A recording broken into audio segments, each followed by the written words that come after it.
বন্ধুরা, অন্নপূর্ণা রান্নাঘরে আপনাদের সবাইকে স্বাগত। আজকে আমি আপনাদের দেখাবো মাছের তেলের চচ্চড়ি।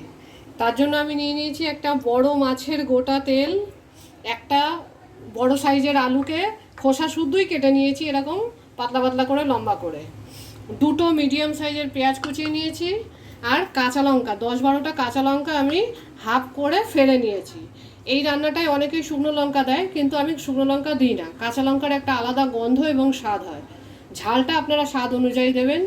এটা রান্না করতে তেল, নুন, হলুদ ছাড়া আর কিছু দরকার হবে না।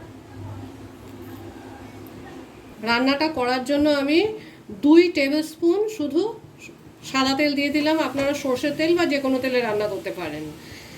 মাছের তেল রান্না করার জন্য খুব বেশি তেল লাগে না, অল্প তেল দিলেই মাছের তেলটা যেই ছাড়বো অমনি কিন্তু তেল ছাড়বে।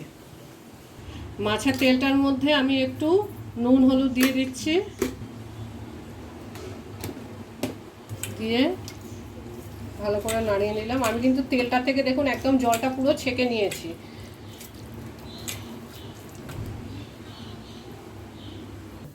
দেখুন তেলটা আমার খুব ভালো মতো গরম হয়ে গেছে। এবার আমি মাছের তেলটাকে ছেড়ে দেবো।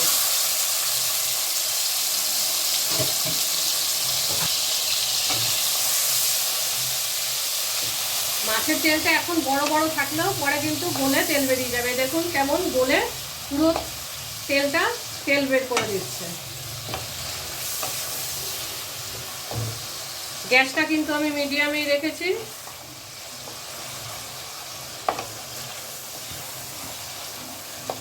তেলটা পুরো গলে গেছে। এবার আমি এতে আলুগুলো দিয়ে দেবো, পেঁয়াজও দিয়ে দেবো এবং কাঁচা লঙ্কাটাও দিয়ে দেবো। এতে আমি হাফ টেবিল স্পুন মতো নুন দিয়ে দিলাম। নুনটা কিন্তু সবসময় স্বাদ মতো আপনারা কম বেশি যেমন খাবেন তেমনই দেবেন। হাফ টেবিল স্পুন হলুদ দিয়ে দিলাম, দিয়ে খুব ভালো করে একটু নাড়িয়ে নেব। দেখুন আমি তেল দিয়েছিলাম মোটে 2 চামচ, কিন্তু কতটা তেল হয়ে গেছে। দেখুন কত ভালো তেল বেরিয়ে গেছে। এবার আমি আলুটা সেদ্ধ হওয়ার জন্য হাফ কাপ জল দিয়ে দেবো, হাফ কাপ, বেশি নয়। আর গ্যাসটা একদম সিম করে দিয়ে আমি এটাকে 5 মিনিট ঢেকে দেবো।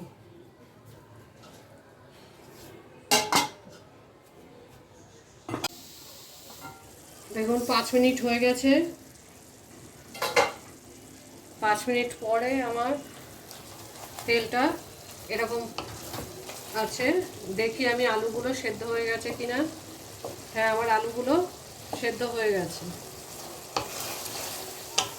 কিন্তু তাতেও আর একটু আলুটা সেদ্ধ হবে। পুরোপুরি সেদ্ধ হয়নি, সেদ্ধ হয়েছে কিন্তু অত ভালো করে সেদ্ধ হয়নি। তাই আমি আবার 3 মিনিটের জন্য গ্যাসটা একদম সিম করে ঢেকে দেবো, যাতে আলুগুলো আর একটু নরম হয়, ভাজা ভাজা হয় এবং তেলটা পুরোপুরি ছেড়াবে।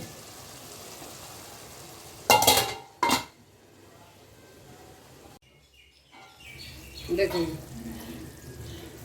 3 মিনিট পরে আমি গ্যাসটা একদম সিম করে রেখেছিলাম। আমার আলুটাও ভাজা হয়ে গেছে, নরম হয়ে গেছে একদম। মাছের তেলটাও কি সুন্দর তেল বেরিয়ে এসছে। দেখুন এটা খেতে কিন্তু খুবই ভালো লাগে। আপনারা এভাবেও বানাতে পারেন। আমি বেগুন দিয়েও বানাই। আপনাদের আবার আমি একটা অন্য সময় বেগুন দিয়েও দেখিয়ে দেবো। সেম প্রসেস, শুধু আলুর জায়গায় বেগুনটা দিলেই হবে। বেগুনটা একটু তাড়াতাড়ি গলে যায়, আলুটা একটু গলতে সময় লাগে। আমাদের মাছের তেল রেডি। আপনারা বানান, খান এবং কমেন্ট করুন। আমাদের মাছের তেল চচ্চড়ি রেডি। গরম গরম ভাতের সাথে খেতে কিন্তু খুব ভালো লাগে। আপনারা বানান এবং খান।